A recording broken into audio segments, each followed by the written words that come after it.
Hi, this is Don Fitzpatrick. Thank you so much for attending the myPerspectives in-person trainings this week.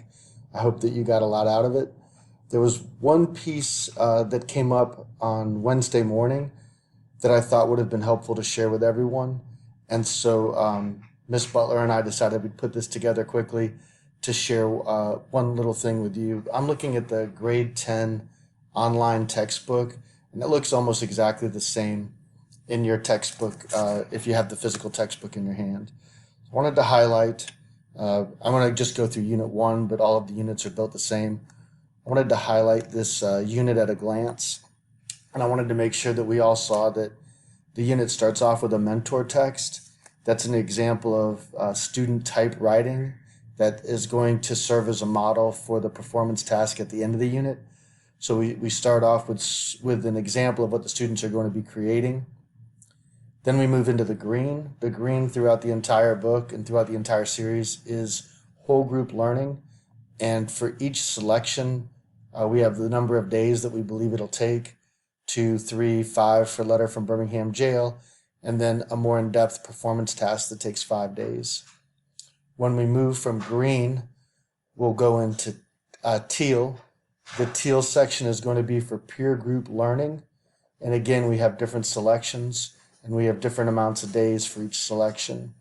And then following the gradual release model that's created throughout the textbook, we move from teal into purple. The purple section is for independent learning, and this gives student choice where they can practice the skills they've learned in an independent setting.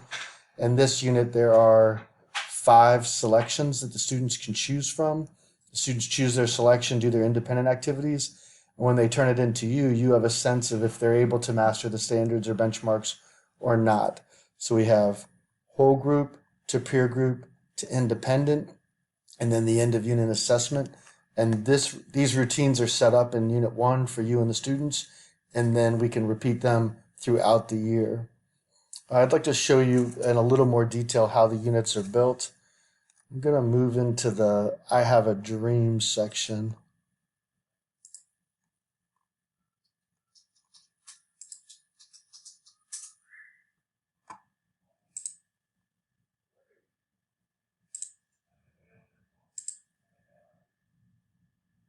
Here we go. So you might remember that the I Have a Dream section is meant to take 3 days. And so when you're planning your lessons, one of the hardest things to do with a new textbook is to figure out what to do with all the good stuff, how to put all the puzzle pieces together. Well, the textbook has done a really good job of letting us know what's available and in what order they think it's best to use it. So for I Have a Dream, we have the day 1 lesson plans. They point us in the direction of the audio summary to help the kids get a sense of what they're about to learn about. We have the selection audio read aloud. We have a media connection to engage the students. We have the building insight exercises, and we have the assessment for day 1. Moving into day 2, it points us in the direction of the close read activities, the inquiry and research, and then some benchmarks that we need to cover for argumentation and rhetoric. And our assessment for that day is an exit ticket that they provide for us. And then we finish up the I Have a Dream on day 3. And again, it points us in the right direction of the activities that they think are best to meet the benchmarks, as well as the exit tickets to make sure that we've hit the benchmarks. So we started with the Unit 1 at a glance, where we saw the big picture of whole group to peer group to individual. And now we're looking at one of the whole group activities, I Have a Dream, and we see that there's a fairly detailed lesson planning of how to get through day 1 to day 2 to day 3. Throughout those lesson plans, you probably noticed that there were many examples of formative assessments that could be used. I'm going to jump now. I'm on page 75 in the textbook. I'm going to jump to page 114.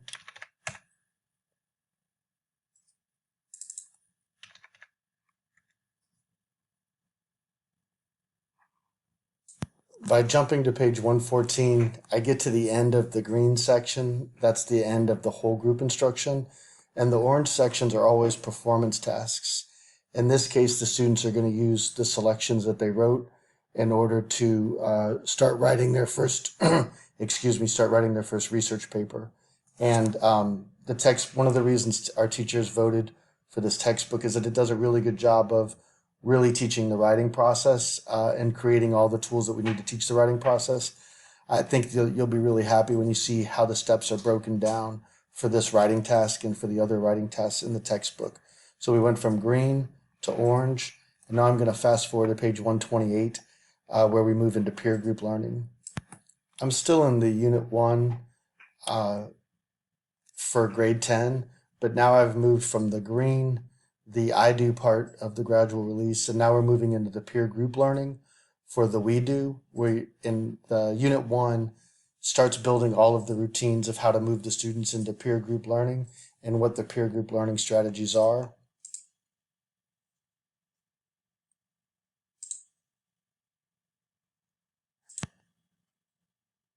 And we also have lesson planning day by day for the selections inside the peer group learning. In this case, it's a story called Senor Naboa, and we have the day-to-day lesson plans that push us in the direction of the print and online resources that we'll either want to share with our students or present from up front on the projector. And the teal section also ends with an orange performance task. When you're in the teal section, there's special attention paid to the listening and speaking tasks. Now I'm going to fast forward from the teal peer group to the purple independent. So we've taught our benchmarks for Unit 1 as a whole group, Sage on the Stage.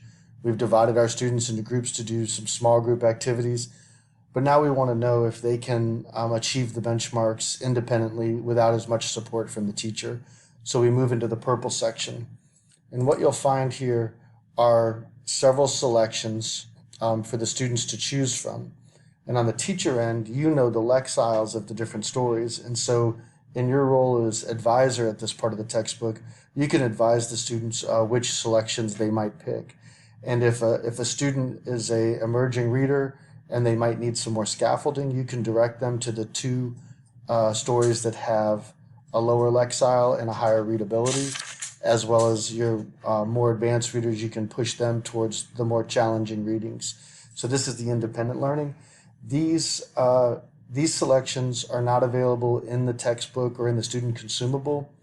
These will need to be either printed or the students will have to look at them digitally. In my classroom at Westwood, I probably would have had to, like on Monday, explain to the kids what the 6 choices were and get a show of hands of who was going to do what. And then Monday after school, I'd have to make the copies in order to get going on it on Tuesday. That would be my workflow. So we've gone from green to teal to purple. And now I want to go back and look at the overview again. The Unit 1 at a glance.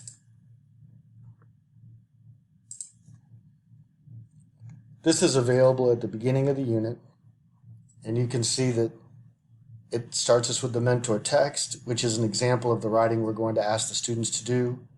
It moves us into the green whole group learning, the teal peer group, the purple independent, and then the student's performance-based assessment to finish up the unit matches the mentor text that we started with. I think it's a really tightly designed lesson plan, and I think that you'll really enjoy using this in your classes. And based on the evidence from ESSER and the evidence from the ED reports, we believe that the students will achieve mastery of the benchmarks when we implement this high quality instructional materials with your high quality instruction. I'm excited to hear what you all think of the text and to work with you in implementing this in our classrooms. Thank you so much for your time.